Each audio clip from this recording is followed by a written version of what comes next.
காவேரி வந்து தண்ணி குடம் எடுக்கிறத பார்த்துட்டு வந்து நிவின் வந்து கேட்குறாரு, ஏன் காவேரி இப்படிலாம் பண்ணுற, வயிற்றுலாம் தூக்கக்கூடாது காவேரி, அது கூடவா தெரியாது உனக்குன்னு அப்படின்னு சொல்லிட்டு கேட்குறாரு.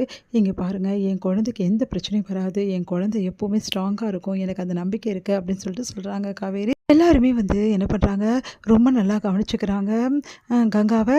அதனால் காவேரி வந்து அப்படியே பார்த்துட்டே இருக்காங்க. கங்காவை ஃபுல் அண்ட் ஃபுல் வந்து அவங்களுக்கு தேவையானதெல்லாம் பார்த்து பார்த்து செய்கிறாங்க. நம்ம வந்து என்ன பண்ணுறாரு, குமரன் வந்து குங்குமப்பூ வாங்கிட்டு வந்து கங்கா கொடுக்குறாரு. கங்கா இது வந்து பாலில் கலக்கி சாப்பிட்டா குழந்தை நல்லா வந்து சிகப்பாக பிறக்குமா கங்கா அப்படின்னு சொல்லிட்டு வாங்கிட்டு வந்தேன் கங்கா அப்படின்னு. பரவாயில்லடா உனக்கு இதெல்லாம் தெரியுதுன்னு சொல்லிட்டு அவங்க அம்மா பாராட்டுறாங்க. சரி பாலில் போட்டு குடி அப்படின்னோடனே, ஏ காவேரி பாலில் போட்டு கங்கா குடி அப்படின்றாங்க. அதன்படி வந்து காவேரி வந்து பாலில் வந்து 2 டம்ளர் வந்து கலக்குறாங்க.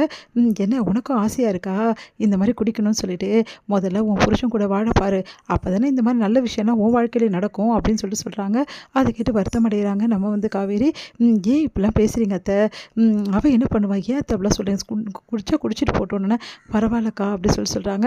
பரவாயில்லடி நீ குடிடி ஒன்றும் இல்லை அப்படி சொன்னோன்னே, அந்த பால் எடுத்துகிட்டு ரகசியமாக போய் வந்து நம்ம காவேரி குடிக்கிறாங்க. குடிச்சிட்டு வந்து, பாப்பா இந்த விஷயம் வந்து அப்பாவுக்கு தெரிஞ்சுன்னு வச்சுக்கோயேன், ஒரு குங்குமப்பூ கொஞ்சமாக வாங்கிட்டு வருவார், குங்குமப்பூ எடுத்துன்னு வந்து அப்படியே கொட்டிடுவார், அந்த அளவு பார்த்துப்பாரு. தாத்தா பாட்டி அவ்வளோ சந்தோஷப்பட்டு அவங்க வீட்டு வாரிசுன்னு சொல்லிட்டு அப்படி பார்த்துப்பாங்க.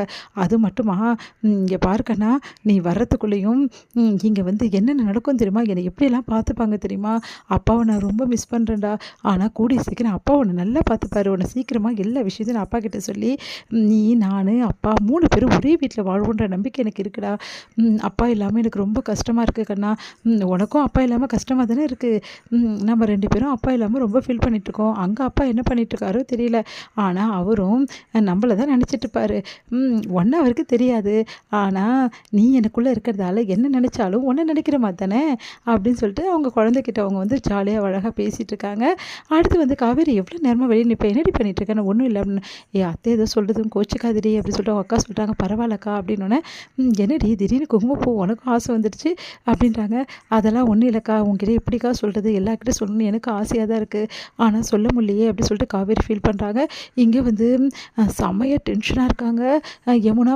அவங்க வந்து டென்ஷனாக இருக்கிறத பார்த்துட்டு வந்து கேட்குறாரு, ஏன் இவ்வளோ டென்ஷனாக இருக்க, என்ன விஷயம் அப்படின்னு சொல்லிட்டு கேட்குறாரு நிவின். அதுக்கு வந்து எல்லாம் உங்கள் விஷயமாக தான் டென்ஷனாக இருக்கேன். சரி அது போட்டோம், காவேரிக்காக்கு உழுந்து உழுந்து போய் வேலை செய்கிறீங்க, எதனால் நிவின் இப்படிலாம் பண்ணிகிட்ருக்கீங்க, இன்னமும் வந்து காவேரி அக்காக்கு மேலே இருக்க வந்து உங்களுக்கு அன்பு போகலை அப்படின்னு. இங்கே பார் தேவையில்லாத பேசிகிட்டு இருக்காத, நான் எதுக்கு அப்படி செஞ்சேன்னா அப்படி சொல்லிட்டு அப்படி சொல்ல வராரு. ஐயோ காவேரி பற்றி எந்த விஷயமும் இவகிட்ட சொல்லக்கூடாது, இவன் முதல் வேலையாக போய் வீட்டில் எல்லாருக்கிட்ட சொல்லிடுவா, அதுக்கப்புறம் காவேரிக்கு இன்னும் சிக்கலாயிடும், நம்ம இதை பண்ணவே கூடாது அப்படி சொல்லிட்டு யோசிக்கிறாரு. இங்கே பாரு காவேரி கஷ்டப்பட்டா, அதனால் நான் உதவி பண்ண, இதில் தப்பு இருக்குது அப்படின்னு. நான் கஷ்டப்பட்டால் மட்டும் கண்டுக்க கூட மாட்டேங்கிறீங்க, ஆனால் காவேரிக்கு கஷ்டப்பட்ட மட்டும் ஓடி போய் உதவி செய்கிறீங்க, நானும் பார்த்துட்டு தான் இருக்கேன் நீங்கள் பண்ணுறது எல்லாமே, நீங்கள் பண்ணுறது கொஞ்சம் கூட சரியில்லை நிவின், இது தப்பாக இருக்குது அப்படின்னு. அப்படியே டென்ஷன் ஆகிறாரு. உனக்கு இதே புத்தி தானா, இந்த ஜென்மத்தில் நீ திருந்தவே மாட்டியா, எத்தனை வாட்டி சொல்லியிருக்கேன் காவேரி என்னை பற்றி கம்பேர் பண்ணி பேசாதுன்னு சொல்லிட்டு, ஆனால் கேட்க மாட்டேங்கிறல, சே நீ எல்லாம் ஒரு பொண்ணா அப்படி சொல்லிட்டு போகிறாரு. போங்க போங்க, ஆனால் கூடி சீக்கிரம் உங்கள் 2 பேர் விஷயத்துக்கு நான் ஒரு முடிவு கட்டுறேன் அப்படி சொல்லிட்டு யோசிக்கிறாங்க யமுனா. இங்கே வந்து என்ன பண்ணுறாங்க, ஒரே டென்ஷனாக இருக்காங்க ராகினி.